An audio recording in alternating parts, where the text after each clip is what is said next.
नमस्कार दोस्तों, कैसे हैं आप सब। आशा करते हैं अच्छे होंगे।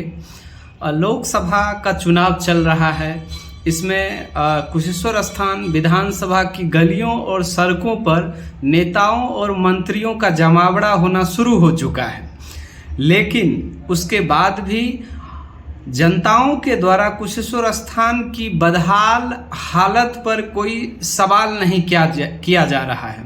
क्या ऐसे ही होगा कुशेश्वर स्थान का विकास?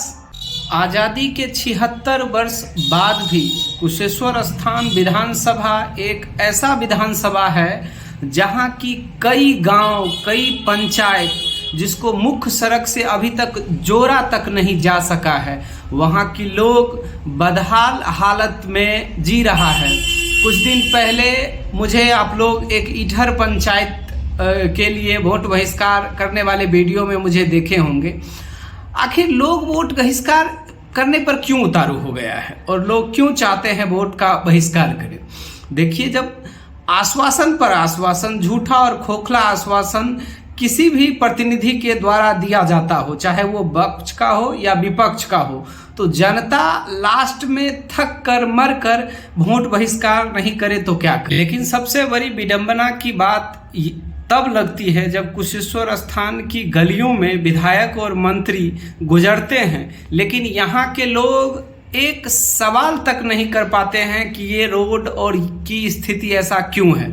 और जब तक आप इस रोड या अपने बदहाल स्थिति को लेकर अपने नेता से सवाल नहीं करेंगे, तब तक आपका स्थिति ऐसा ही रहेगा, आपका स्थिति बदलने वाला नहीं है। तो सबसे पहला हमारा कर्तव्य ये बन जाता है कि जब आपकी गलियों से, आपके सड़कों से चाहे कोई भी नेता गुजरे, चाहे वो पक्ष का हो या विपक्ष का हो, उनसे सवाल कीजिए। अगर वो पक्ष का है और सरकार में है तो उनसे सवाल कीजिए कि इससे पहले जो प्रतिनिधि थे, इतना दिन आप राज किए, इतना दिन आपके लोग जो यहाँ एमपी और विधायक रहे हैं या रहकर गए हैं, उनके राज्य में या उनके शासन में अभी तक हमारी स्थिति क्यों नहीं सुधर पाई।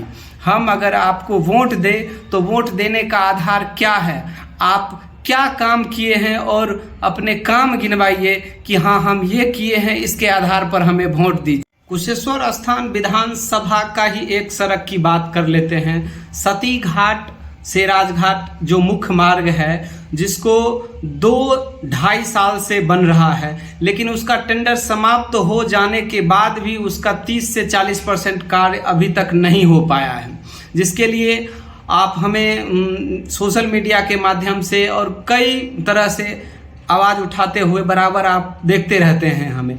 लेकिन उन्हीं रोड से, उन्हीं सड़क से आज मंत्री और विधायक की गाड़ी गुजरते हैं, लेकिन वहाँ की लोगों में इतनी कुवत नहीं है कि उस मंत्री और विधायक के गाड़ी रोककर 2 सवाल कर सके कि मंत्री महोदय, विधायक महोदय, आप जिस सड़क से गुजर रहे हैं उस सड़क की हालत इतनी बदहाल क्यों है?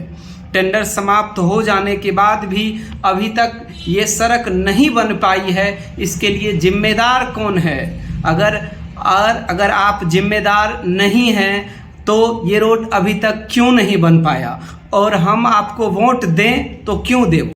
बस आप लोगों से यही निवेदन है कि एक जागरूक नागरिक बनिए और नागरिक होने का कर्तव्य निभाइए, और आपकी गलियों और सड़कों से जो भी नेता या जो भी नेता के चमचा या अंधभक्त गुजरे तो उनसे सवाल कीजिए कि आपके प्रतिनिधि को हम वोट दें तो क्यों वोट दें, हमारी बगल की जो सड़क है इसकी दुर्दशा क्यों है, ऐसी स्थिति में हम लोग जी रहे हैं, क्यों जी रहे हैं, किस आधार पे उस प्रतिनिधि को हम वोट दें। तो एक जागरूक नागरिक बनिए और सवाल करना सीखिए। जब तक आप सवाल नहीं करेंगे आपकी बदहाल हालत बदलने वाली नहीं है। तो एक जागरूक नागरिक होने के नाते सवाल करना बहुत जरूरी है।